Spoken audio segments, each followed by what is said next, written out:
Several years ago, a man in our church named Jeff Goss was driving down Main Street in my hometown, and he saw a great big bear of a man walking down the road.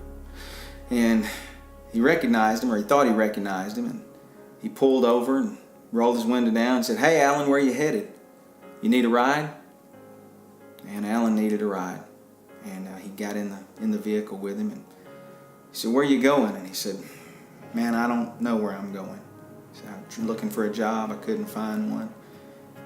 He said, "What, can I take you home?" And Alan said, "I don't have a home." He said, "What do you mean you don't have a home?" He said, "I'm sleeping under the bridge out there outside of town and just walking into town trying to see if I can find some work." Jeff had a honey bun sitting on the dash of his work truck that he was in. He'd been sitting up there for, he said, several days. Already gotten crusty and ruined in the sun, the heat of the day. Alan was looking at that honey bun and he said, "Hey, are you going to eat that?" And Jeff said, "No, I'm not going to eat that, man. You want it?" Alan said, "Man, I hadn't eaten in 3 days." And he started reaching for the honey bun. Jeff said, "Alan, I'll make a deal with you. So you come with me to church tonight, you can have that honey bun." Alan said, "That sounds like a deal to me." About an hour later, he found himself sitting in the middle of one of our church services. And Alan, I'm just going to be frank, Alan stank. He was really bad. He hadn't had a bath. I don't know when he'd had a bath. His hair was matted. I remember he had one tooth. A big hole in his shirt. In the front of it, you could see his hairy belly sticking out in the front of his shirt. He sat in that church service. Probably the first time he'd been in a church in decades. He was in, I think, his late 40s, maybe early 50s at this time. And we were in a building program. We were trying to take up a big offering to build a new building. Our church had greatly grown past what we could house in the existing building. We'd taken up, I think, around $18,000 that night, and that was a big bunch of money for some country folks like us. It got to the end of it. The pastor had already gotten back up, and he said, he was thanking everyone for giving.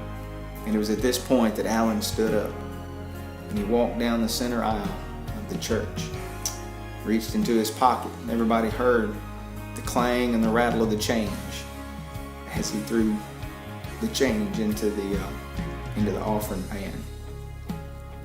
Everybody there knew Alan didn't have anything. It was so obvious with his appearance and how he looked and how he smelled, and the whole place just erupted. I mean, everybody was clapping and cheering. And I remember Pastor saying, "Sir, I don't know you, and I don't know what you just put in that offering plate." He said, "But I'm telling you, God's about to bring it back on you, fourfold, tenfold, even 100-fold. God's going to pour His blessing out on you." And that's exactly what He did. Just a short time, Alan had a place to live. Alan had a job. Alan even had a new set of teeth. And because when God restores you, God does it 100%. Actually, He does it 110. He always gives you just a little more than you were expecting. And that's what He did for Alan. One of the things that stand out to me about that night was Alan saying, after service, I walked up to him and I shook his hand, but something just came over me and I just reached and hugged him. And he just hugged me back, and it was like a bear hugging me. He was so big. And I remember he just looked at me. He just grabbed my shoulders. He just pulled away after he'd hugged me, and he just looked at me. And he said, I can't remember when the last time somebody hugged me. Can't remember last time somebody hugged my neck. And Alan was a man that, I don't know that he'd ever searched for God, but I think there was that time when God came searching for him. And Alan threw 33 cents in the plate that day. It was all the money he had in the world. He had found it walking the roads, and he'd find a penny here, a dime here, and a nickel there. That's all the worldly possessions he had. While other people gave out of their abundance that day, Alan gave, like the widow in the Bible, he gave everything that he had. And I think that was the day that God really came searching for him, and Alan showed up. The song He Came Searching for Me, this has to be Alan's anthem. Well,